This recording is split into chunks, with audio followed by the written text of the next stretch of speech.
또 내가 하늘이 열린 것을 보니 보라 백마와 그것을 탄 자가 있으니 그 이름은 충신과 진실이라. 그가 공의로 심판하며 싸우더라. 그 눈은 불꽃 같고 그 머리에는 많은 관들이 있고 또 이름 쓴 것 하나가 있으니 자기밖에 아는 자가 없고 또 그가 피 뿌린 옷을 입었는데 그 이름은 하나님의 말씀이라 칭하더라. 하늘에 있는 군대들이 희고 깨끗한 세마포 옷을 입고 백마를 타고 그를 따르더라. 그의 입에서 예리한 검이 나오니 그것으로 만국을 치겠고 친히 그들을 철장으로 다스리며 또 친히 하나님 곧 전능하신 이의 맹렬한 진노의 포도주 틀을 밟겠고 그 옷과 그 다리에 이름을 쓴 것이 있으니 만왕의 왕이요 만주의 주라 하였더라. 아멘. 지난주 말씀이 성도의 마지막 소망을 어린 양의 혼인잔치의 그림으로 보여주셨다면 오늘 말씀도 그 연장선상에서 주님이 얼마나 신실하신 분이고 또 얼마나 위대하고 강한 왕이신지를 보여주고 있어요. 그래서 오늘 말씀을 통해서 다시 한번 모든 성경의 중심이 되시고 이 모든 세상 역사의 완성이 되시는 그 예수 그리스도 우리의 주님을 이 마음속에 선명하게 바라보며 그 주님을 사랑할 수 있기를 간절히 바랍니다. 이 11절 말씀을 보면은요, 요한 사도는 환상 가운데 백마를 타고 오시는 예수님을 보게 됩니다. 이렇게 기록하고 있어요. 또 내가 하늘이 열린 것을 보니 보라 백마와 그것을 탄 자가 있으니 그 이름은 충신과 진실이라. 그가 공의로 심판하며 싸우더라 하였습니다. 백마를 타셨다 하는 것은 승리자의 의미가 있죠. 싸우는 자. 근데 싸우는 것으로 끝나는 것이 아니라 이 승리하시는 왕, 그러한 모습, 다스리고 모든 악한 것을 평정시키고 처벌하시는 그런 권세를 가지신 분으로 묘사를 하고 있어요. 근데 그런 예수님의 모습, 예수님의 성품, 예수님께서 하시는 그 모든 일의 속성을 오늘 두 가지 단어로 표현을 해주고 있어요. 그것이 충신과 진실이에요. 예수님 한 분을 표현하는 두 가지 이름이다 하는 것이죠. 우리가 방송으로 우리 여성도님들은 그런 걸 잘 보실 일이 있으신가 싶지만 권투 경기를 이렇게 보잖아요. 그러면은 선수가 이제 양쪽에서 입장을 하잖아요.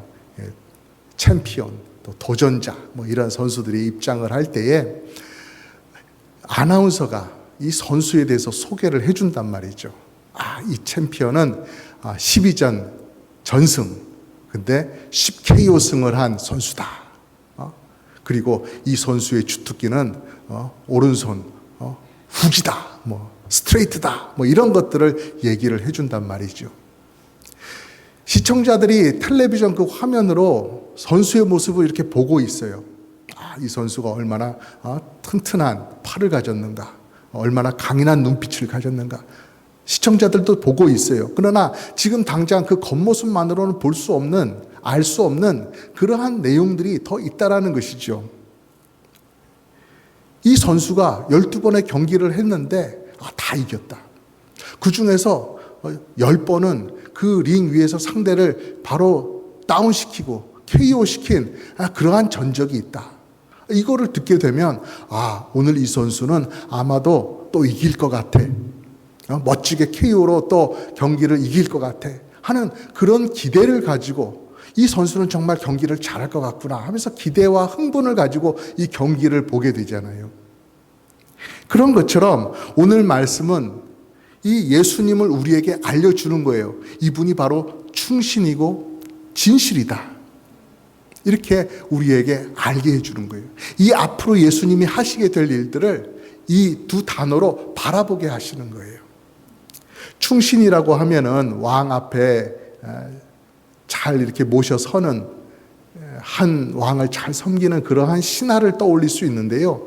오늘 말씀에 나타나는 이 충신의 단어는 그것보다는 신실하다, 믿을만하다라고 하는 그러한 뜻을 가진 충성, 그런 의미로 쓰인 거예요.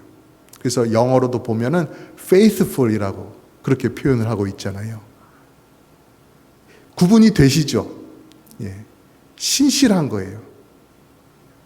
배반을 하거나 겉과 속이 다르거나 이런 것이 아니고 한결같이 충성을 다하는 신실한 모습을 이렇게 표현을 하고 있는 거예요. 마음에 와 닿으시죠? 이 충성이라고 하는, 충신이라고 하는 이게 무엇을 의미하고 있는지. 예수님께서 장차 심판하시는 일을 하실 때 우리가 이것을 봐야 되는 거예요. 충성과 진실이 예수님에게서 더욱더 나타나는구나. 지금까지 그러셨던 것처럼 계속해서 그렇게 앞으로도 일을 해 나가시겠구나.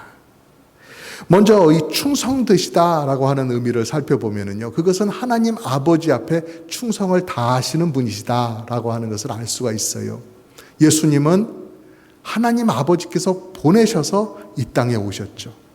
그리고 자의적으로 하고 싶은 말씀을 하시고 일을 하신 게 아니라 하나님 아버지께서 주신 말씀, 그리고 하나님 아버지께서 하라고 하신 바로 그 일을 그 생애 동안에 해나가셨어요.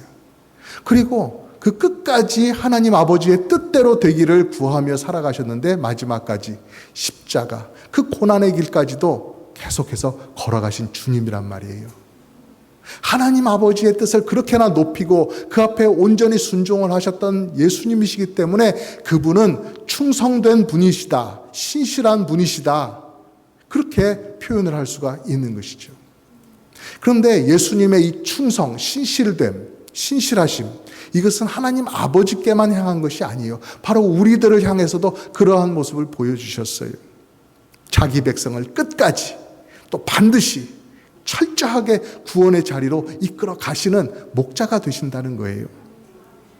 마치 우리를 자녀처럼 사랑하시죠. 죄 가운데 엉망진창이 되어 있고 말 안 듣고 하는 그런 모습이 보일지라도 끝까지 포기하지 아니하시고 구원의 자리로 이끌어 가시는 예수님이세요. 예수님을 믿는 사람들마다 구원하기로 약속을 해주셨는데 그것을 변치 않고 끝까지 이루어 가시는 예수님, 그래서 예수님은 우리에게도 신실한 분이시라고 하는 사실을 우리가 알 수 있는 거예요. 그러면 그 다음 단어 진실하시다, 예수님이 진실하시다 하는 것은 어떤 의미인가요? 거짓이 없으시다, 그리고 모든 것을 왜곡됨이 없이 바르게 판단하신다 하는 그런 의미가 있는 거예요. 그래서 예수님께서 장차 이 세상을 심판하실 때 어느 한쪽 편으로 기울어서 아니면 누군가를 억울하게 그렇게 심판하지 아니하신다는 것이죠. 악인들이 잘못한 것 철저하게 제대로 보고 그대로 갚으시고 심판하신다고 하는 사실이에요. 예수님께서 오셔서 이 세상 모든 사람, 과거와 이제와 미래의 모든 사람들을 다 심판하시는데 그 판결과 심판이 조금도 굽지 않으시다, 바르게 행하실 것이다 하는 것을 우리는 믿을 수 있다라는 것이죠. 이런 진실하신 분이 심판을 하신다고 한다면 잘못되는 일이 없겠구나. 지금까지 우리는 억울한 세상에서 살아왔지만 그 모든 것을 해결해 주실 우리의 기대를 걸 만한 분이 바로 예수님이구나 하는 사실을 우리가 알 수 있는 거예요. 왜요? 예수님은 신실하신 분이시고 예수님은 진실된 분이시기 때문에 그런 거예요. 이것이 바로 예수님의 이름이라고 하는 것이죠. 12절 13절 이어서 보면 이러한 예수님 모습을 좀 더 구체적으로 알려주세요. 그 눈은 불꽃 같고 그 머리에는 많은 관들이 있고 또 이름 쓴 것 하나가 있으니 자기밖에 아는 자가 없고 또 그가 피 뿌린 옷을 입었는데 그 이름은 하나님의 말씀이라 칭하더라. 그분의 이름은 하나님의 말씀이다, 그런 의미예요. 그분이 입은 피 묻은 옷이 하나님의 말씀이라는 것이 아니고 그 예수님, 그 옷을 입고 계신 예수님이 하나님의 말씀, 그분의 이름이 하나님의 말씀이라고 그렇게 표현을 하고 있는 거예요. 여기 여러 가지 내용들이 있는데 얼핏 보면 좀 이해가 어려울 수도 있어요. 근데 천천히 우리가 하나씩 보기를 바랍니다. 12절에 보니까 다른 사람들이 알 수 없는 그 이름이 적혀 있다. 예수님의 이름이 그 머리에 쓴 많은 관들에 적혀 있는 게 있는데 예수님 밖에는 모른다는 것이죠. 우리들은 그 이름을 모른다. 이게 어떤 의미일까요? 사도 요한이 지금 이 글을 쓰고 있습니다. 사도 요한이 예수님을 몰랐을까요? 그 누구보다도 많이 안다 자부한 사람이었을 거예요. 3년 동안 공생의 기간 동안에 예수님과 함께 먹고 자면서 예수님을 따라다녔어요. 예수님을 많이 이해하고 알고 기억하고 있었죠. 그래서 요한 사도뿐만 아니라 다른 사도들도 예수님에게서 듣고 보고 배운 것들을 다른 사람들에게도 알려주었어요. 복음서를 쓰기도 하고 설교를 통해서 그 당시대의 사람들에게 그 예수님에 대해서 알려주었어요. 예수님의 공생애가 어떠했는지, 예수님의 십자가와 부활에 대해서도 그렇게 다 알려주었어요. 그러니까 예수님의 제자들, 그 다음 세대의 사람들, 초대교회 성도들 예수님을 알았어요. 모르는 게 아니에요. 그러나 그것이 전부가 아니라는 사실이죠. 사람들이 다 헤아릴 수 없는 예수님의 지혜와 영광과 능력, 권세가 있다라는 거예요. 우리가 사람의 말로 표현하고 예수님께서 이 땅에 와서 보여주시고 행하신 그것이 전부가 아니라는 것이죠. 예수님은 태초부터 계시던 분이시기 때문에, 또 예수님은 영원토록 존재하시고, 예수님은 하나님의 아들이시기 때문에 그 능력과 지혜와 권세가 한이 없으신 분이기 때문에 우리의 머리로는, 우리의 이해로는 우리가 다 알 수가 없는 거예요. 헤아릴 수 없는 부분이 있는 것이죠. 우리가 이만큼 안다라고 말은 하지만 더 알 수 없는 부분이 있는 거예요. 하나님의 아들이시란 말이죠. 그래서 그분에게 이름이 있는데, 이름이 하나 쓰여진 것이 있는데 그분밖에는 알지 못한다라고 하는 뜻은, 우리가 주님을 어느 정도 알고 있지만, 그 주님이 다시 오실 것이라는 것을 알고 있지만, 그분을 우리가 다 이해하고 보고 있는, 그래, 그분은 딱 이런 정도야, 내가 그분 알지, 이렇게 하시겠지 하고 딱 요 정도 내가 이렇게 가늠한 내 범위 안에 있는 그런 분이 아니라는 거예요.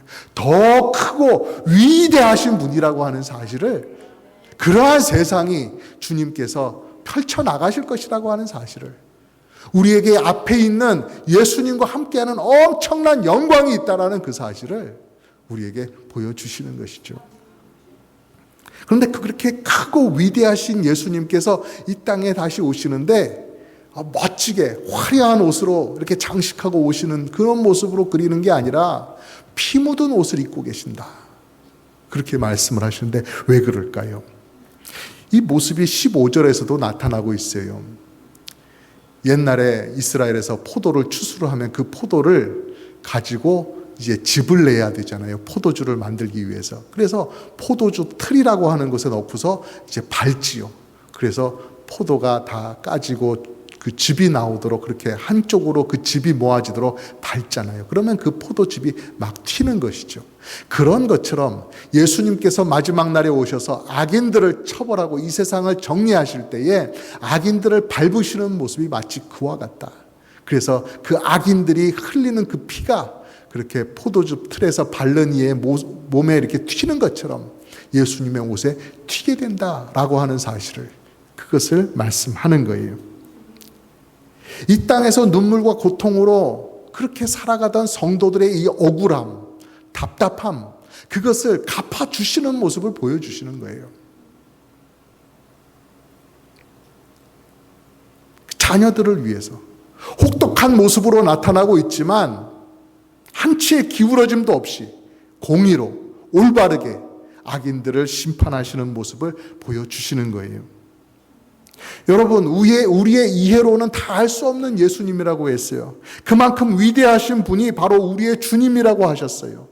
그분께서 이 세상에 오셔서 악인들을 대항하시며 싸우시는데 우리를 위해서 싸워주시는 거예요. 이게 얼마나 놀라운 은혜의 말씀입니까? 연약한 우리를 위해서, 부족한 우리를 위해서, 이 세상에서 고난받고 핍박받던 우리들을 위해서 우리의 억울함을 풀어주신다는 것이죠. 여러분, 예수님은 오늘 말씀에 드러나는 것처럼 언제나 영원히 충성되고 진실된 분이세요. 온 세상을 공의로 다스리시는 왕으로 이 세상에 다시 오실 것입니다. 그분은 우리가 헤아릴 수 없는 영광을 가지시고 권세를 가지신 분이에요. 그리고 그분 자체가 하나님의 말씀이세요. 그래서 하나님의 뜻과 공의를 이 세상에 온전히 드러내고 실행하실 분이시라는 거예요. 세상이 심판받는 것, 그거 우연히 되는 것 아닙니다. 어느 이단들이 말하는 것처럼 다른 어떤 심판자가 있는 게 아니에요. 오직 예수 그리스도께서 정하신 때가 되면 이 세상에 오시는 거예요.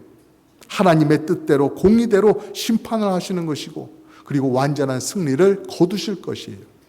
그러므로 그 날을 바라보면서, 그 날을 준비하면서 우리는 성도의 모습에 합당한 신앙생활을 하며 살아가야 되는 것입니다. 이 세상이 끝나는 날 주님이 우리에게 오시든지, 아니면 그 전에 우리의 육신의 생명이 다하여서 죽음의 문을 넘어서 천국으로 가든지, 어떻게 되든지 우리는 그 위대하신 주님 앞에 서게 될 거예요. 그날을 바라볼 때 공연한 두려움이나 아니면 막연한 상상이 아니라 성경이 오늘 말씀에 가르쳐 주시는 그대로 우리가 믿고 소망하기를 간절히 바랍니다. 그 믿음의 눈으로 예수님을 바라보면서 예수님이 신실한 분이신 것처럼 우리도 신실한 믿음으로 주님 따라가기를 간절히 권면드립니다. 또 말씀을 보면 예수님의 그 승리의 전쟁, 그것이 어떻게 되는지를 보여주세요. 14절 말씀에 보면 하늘에 있는 군대들이 희고 깨끗한 세마포 옷을 입고 백마를 타고 그를 따르더라 하였습니다. 전쟁을 하고 계시는 예수님의 뒤를 따르는 군대가 있다고 말씀을 해요. 그런데 그 군대의 모습이 어떠느냐? 희고 깨끗한 세마포 옷을 입고 주님을 따른다고 하였어요. 그러니까 이 바로 이 앞에 있던 말씀을 우리에게 다시 한번 생각나게 하죠. 희고 깨끗한 세마포 옷을 입고 주님을 따르는 사람들이 누구예요? 어린 양의 혼인잔치에 참여한 주님의 성도들이죠. 세상에 속한 사람들이 아니라, 다른 엉뚱한 데서 갑자기 출몰한 사람들이 아니라 그리스도께 속한 거룩한 백성들의 모습을 보여주고 있는 거예요. 그들이 군대라고 하는데 막 무기를 듣고 있다, 막 갑옷을 입고 있다, 그들이 나가서 처절하게 싸운다, 이런 말씀은 보이지가 않아요. 싸움은 대장 되신 예수님께서 하신다는 것이죠. 예수님께서 앞으로 나가시면서 그 옷에 피를 묻히시면서 싸우신다. 그런데 성도들은 그 뒤를 따라가는 거예요. 예수님께서 이기신 그 승리를 성도들이 누리게 되는 거예요. 예수님이 싸워 이기시고 그 승리를 성도들에게 영광스럽게 주시는 거예요. 마지막 승리, 이 세상의 악과의 싸우는 그 승리는 우리에게 달린 것이 아니에요. 주님께 달려 있습니다. 만왕의 왕이신 예수님께 달려 있는 거예요. 그래서 15절에도 보면 예수님께서 그 입에서 나오는 예리한 검으로 만국을 치시고, 또 예수님께서 철장, 그러니까 쇠몽둥이라는 것이죠. 쇠몽둥이로 만국을 치신다라고 그렇게 말씀을 하고 있는 거예요. 예수님의 그 진리의 말씀이 이 세상의 악인들을 심판하고, 또 주님께서 통치하는 그 통치가 그 누구도 거역할 수 없는 완전한 권세다 하는 것을 보여주고 있는 것이죠. 세상의 권세는 잠시 있다가 사라집니다. 그러나 예수님의 권세는 영원해요. 그래서 16절 말씀을 보면 예수님을 어떻게 불러요? 만왕의 왕이다. 만주의 주다. 이 세상에 많은 주라고 하는 이들이 있는데 그 위에 계신 주님이시다 라고 하는 것이죠. 만왕의 왕, 만주의 주. 그 옷과 다리에 이름을 쓴 것이 있으니 만왕의 왕이요 만주의 주라 하였더라. 이것도 주님의 이름이라, 주님에 대한 호칭이다, 이렇게 말씀을 하고 있어요. 오늘 말씀에 주님의 이름, 예수님의 이름이 여러 가지가 나오고 있죠. 네. 여러분, 오늘날 세상의 모습을 보면 하나님의 말씀을 거부하는 그런 모습들이 참 많이 나타나고 있어요. 그래서 오늘 성경의 말씀을 보면서 성경이 가리키는 그 말세의 때라고 하는 것이 바로 지금이구나, 내가 그 시대를 살아가고 있구나 하는 것을 생각하지 않을 수가 없어요. 절실하게 느껴지는 때란 말이죠. 근데 이럴 때일수록 우리가 무엇을 의지해야 됩니까? 이 세상의 힘, 좋아 보이는 것들, 화려한 것들, 주님으로부터 멀어지게 하는 그것을 쫓아갈 것이 아니라 정말로 만왕의 왕 되신 예수님을 따라가야 되는 것입니다. 그분의 진정한 왕권을 우리가 믿고 따라갈 수 있어야 되는 거예요. 주님을 따라가면서 싸우는 교회의 싸움, 이 세상의 방식인 거짓말, 또 폭력, 이런 것이 우리 싸움의 방식이 되어서는 안 되겠지요. 내 옆에 있는 동역자와 내가 한바탕 했다, 내가 이겼다, 그러면 그 순간은 마음이 후련하겠죠. 나를 우습게 봤어 이러면서 어깨에 힘 빡 주고서 내가 이런 사람인데 하겠지만, 주님이 그거를 대단하게 봐주십니까? 아니죠. 그 주님은 그것을 잘했다라고 평가하지 않으실 거예요. 우리의 싸움은 그런 것이 되어서는 안 되는 것이죠. 예수님의 입에서 나오는 그 검이 진리의 말씀이라고 한다면, 교회의 싸움도 마찬가지로 말씀을 잘 붙들고 살아가는 그 싸움이 되어야 되는 거예요. 진리의 말씀을 지키는, 이 세상에서 지키는 싸움이 되어야 되는 거예요. 기도로 깨어있는 싸움이 되어야 되는 것이고, 거룩함을 지켜나가야 되는 거예요. 이렇게 표현하면 뭔가 대단한 것 같은데, 그것은 목사님들이나 해나가는 싸움 같은데 그렇게 생각하실 수도 있겠지만 그런 것이 아닙니다. 모든 성도들이 성경 안에 담긴 말씀대로 그대로 사는 것, 바로 그것이에요. 다른 것이 없습니다. 디모데전서 6장 11절에도 그렇게 말씀하십니다. 어떤 싸움이에요? 오직 너 하나님의 사람아, 이것들을 피하고 의와 경건과 믿음과 사랑과 인내와 온유를 따르며 믿음의 선한 싸움을 싸우라라고 말씀을 하십니다. 이 앞에 있는 여러 가지 피해야 될 것들이 나오고 있어요.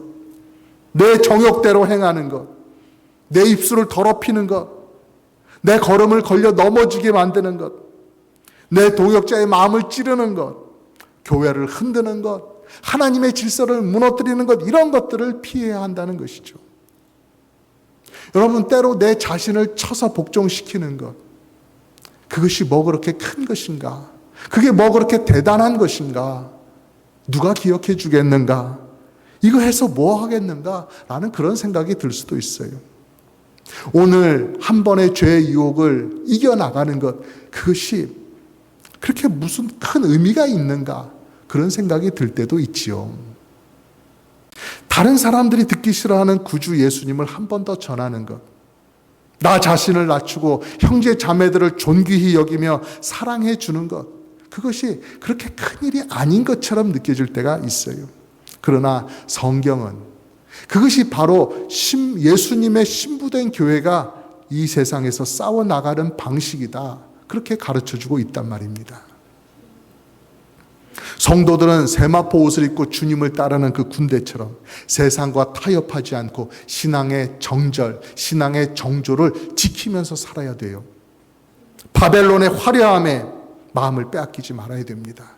주님보다 이 세상을 더 사랑하지 않아야 돼요. 주님보다 이 세상의 돈을 더 사랑하지 않아야 돼요.